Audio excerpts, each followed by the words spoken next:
Estamos de vuelta aquí en Casa Tomada con Pancho Lombardi, con quien estamos haciendo un repaso de su vida y también un repaso de algunas de las películas y del cine más importante que se ha hecho en nuestro país en los últimos probablemente 30 años. Pancho, mencionaste La ciudad y los perros, que efectivamente fue el gran boom, ¿no?, de tu cinematografía, el momento en el que realmente tu cine se vuelve muy popular, muy masivo. Pero es bien interesante parte de tu propuesta, ¿no? Como siempre, en este caso Vargas Llosa, has recurrido a escritores peruanos, no solo Mario Vargas Llosa, sino también Congrains, Cueto, Bailey, Ribeiro, ¿no? A mí me da la impresión muchas veces de que las historias están y que hay que recogerlas, hay que buscarlas, ¿no? Y hay que saberlas traducir en la pantalla grande. Sí, claro, las historias están, definitivamente. Esa etapa inicial, digamos, de La ciudad y los perros y de Maruja en el infierno, que fue no una, sino muchas muertes. Congrains, claro. O lo de Ribeiro y todo eso, esa etapa es una etapa que más o menos coincide con este cambio tan fuerte que hay en el Perú, ¿no? Y que sigue siendo más marcado, ¿no? Que ahí ya es un mundo como bien diferente, ¿no? A ver, ¿cómo decirlo?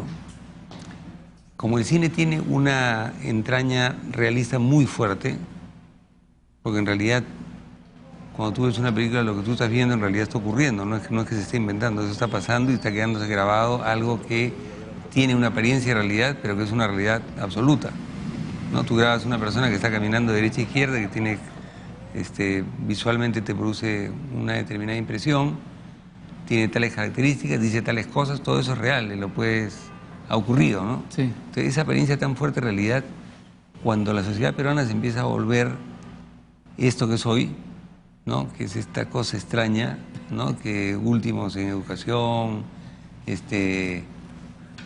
la manera de hablar de la gente. Primeros en gastronomía, todo tan contradictorio, tan complejo, ¿no? Raro, ¿no? Y es como que todo el universo de la literatura que se hacía hasta los años 80, hay como un divorcio, ¿no? Incluso pasa cuando tú lees lo que escribe hoy Mario, por ejemplo, ¿no?, que es el gran novelista. El héroe discreto, que es una novela optimista, más bien. Sí, pero además que tú la lees y te cuesta pensar que eso tiene que ver con el realismo que tenía Conversación en la Catedral o La ciudad y los perros, ¿no? Parece como... Otro país. Sí. Claro. Porque ha cambiado mucho el país. Entonces, con los valores que tienen los libros de Mario, inclusive El héroe discreto, que es una novela muy agradable de leer, pero hay como una distancia, ya no es ese espejo de la realidad que tan sabiamente y que tan rotundamente retrató Mario, recuperó, ¿no? ¿Y pasa lo mismo con tus películas? ¿Pasa lo mismo, por ejemplo, con La boca del lobo, que es una de tus películas, digamos, más comentadas, probablemente la más polémica de todas tus películas? La boca del lobo es una película que mezcla un poco de cine de géneros con un hecho que ocurrió, pero que está muy vinculada, o sea, conversa mucho con el cine, ¿no? Es una película de ficción.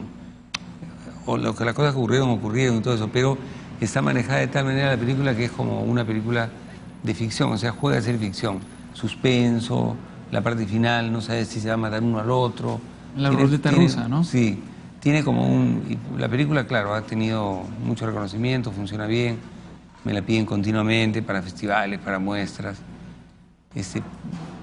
Pero no es, digamos, yo voy a hacer una película en un tiempo más sobre ese tema, sobre el tema de la violencia en el Perú, que va a ser como percibo hoy yo esos años, que es un poco diferente a como lo percibías en ese momento. En esa época, porque además el tema del cine es como un poco diferente de la literatura en ese sentido para el creador, ¿no?, para el que inventa, porque la realidad se va moviendo mucho, va cambiando mucho, ¿no? Está en perpetuo movimiento.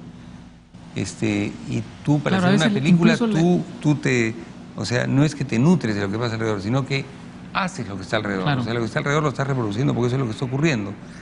Puedes hacer, evidentemente, un cine totalmente al margen, hermético, que no tiene nada que ver con la realidad, claro. Pero si tú quieres hacer un cine que tenga un cierto nivel de realismo, la realidad te va a meter toda esa actualidad. No pasa lo mismo cuando tú escribes, por ejemplo, ¿no? Que tú estás escribiendo y tú puedes tener un mundo más o menos propio, sí, y eso va a funcionar en ese espacio específico del libro. el cine tiene un vínculo muy cercano con Lo que la me dices realidad. entonces es que probablemente ahora la distancia cambia los hechos, cambia la perspectiva, ¿no? Te permite comprender mejor lo que pasaba en esa época y traducirlo mejor en el cine. En cierta forma sí, en cierta forma también depende del propio movimiento que tú tienes. O sea, ya no ves la cosa con los mismos ojos que la veías en ese momento. Una de las cosas más interesantes que yo he descubierto en estos últimos años es que todo está en movimiento continuo. Entonces, donde tú te apegues o pienses que te vas a quedar en algo o que va a perdurar tal cosa, anda tomando tus precauciones porque probablemente no va a durar de esa manera, ¿no? Y eso tiene que ver con todo, con tu manera de ver las cosas, con tu manera de percibir ciertos hechos, por ejemplo, para crear ficciones, para hacer películas, ¿no? ¿Eso también tiene que ver con relativizar las ideologías? Totalmente, claro. Es que todo está cambiando tanto que tampoco puedes tener la certeza de que lo que tú pensabas que era un absoluto hace 10 años lo es hoy, ¿no? Ajá. Hoy, por ejemplo, en términos de un ejercicio mínimo de inteligencia, te das cuenta que la sociedad socialista que imaginábamos, lo que teníamos, digamos, las buenas ideas de pensar que sería mucho más bonito, un mundo más justo, no se pueden ya pensar en la forma en que las pensábamos hace unos años atrás. Tal vez, quizá, por una cosa bien interesante que una vez leí, de un escritor que decía, Jorge Edwards, que decía, es bien importante para poder entender las cosas, saber cuál es su naturaleza, ¿no? Por ejemplo, si tú quieres hablar de los gatos, es bien importante que tú conozcas la naturaleza de los gatos, conozcas cómo es su comportamiento, cuáles son sus características. Ahí vas a entender lo que pasa, porque si no, no. Y entonces igual pasa un poco con el ser humano, ¿no? O sea, si conoces la naturaleza del ser humano, te vas a dar cuenta que el ser humano es básicamente un ser egoísta, que mira siempre primero para sí mismo. Y entonces que además son muy distintos unos de otros, no son iguales los seres humanos. Entonces esa idea que nosotros imaginábamos con la mejor buena voluntad de un mundo en el cual todo fuera como más o menos igualitario y que le diera las mismas oportunidades, de pronto te das cuenta que va en contra de lo que es la naturaleza propia del ser humano. Sí. Que somos distintos, que van a haber siempre diferencias, que unos van a estar mejor que otros, que unos se van a esforzar más que otros, que va a haber cosas que ocurran que van a generar diferencias. Entonces, yo creo que lo que uno tiene que hacer es aceptar eso, ¿no? Aceptar esas diferencias y tratar de que sean lo menos graves y lo menos injustas de unos con otros. ¿Y esto como artista te hace, digamos, tener una propuesta más desencantada, quizá? Claro que sí. Más desencantada, pero yo creo que más sabia, ¿no? Ajá. Porque entiendes un poco más, te acercas un poco más A la realidad. a lo que es la naturaleza del ser humano, a lo que es su condición, ¿no? Si tuvieras que salvar una sola de tus películas del fuego, ¿cuál sería?